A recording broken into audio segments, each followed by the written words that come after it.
So we would consider Washington, D.C. a tier one market? Yep. Okay. Well, you're going out to Arizona. Not a ton of tier one markets in Arizona. Mainly a lot. Are you going to be more tier two? We will be in Phoenix. I would consider it to be similar to Charlotte. It's not going to be quite as dense as you're going to see in D.C., but there's some affluent people out there. You go to Scottsdale. Yeah, my grandparents lived out there for years. Yeah.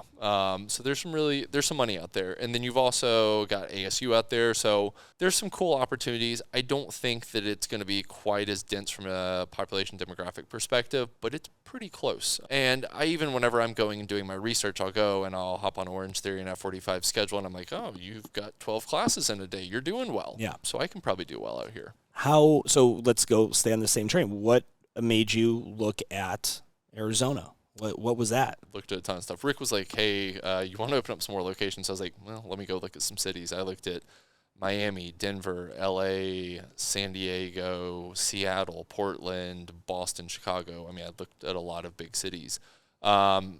The two that I really kind of honed in on were Seattle and Phoenix, and the tiebreaker really kind of came down to vacancy rates in real estate. But again, the big things I'm looking for is what does an average membership out there cost? What does commercial real estate cost? And then how much are trainers getting paid? Those are your three biggest kind of controllable things in the beginning that can help drive profit. And those were the two best cities from what I saw. Sometimes there's some weird imbalances in cities where commercial real estate is really high and then cost of memberships is really low. Maybe the market's oversaturated. I don't know exactly what it is, but there's a mismatch there, and to me it just screams less profitable.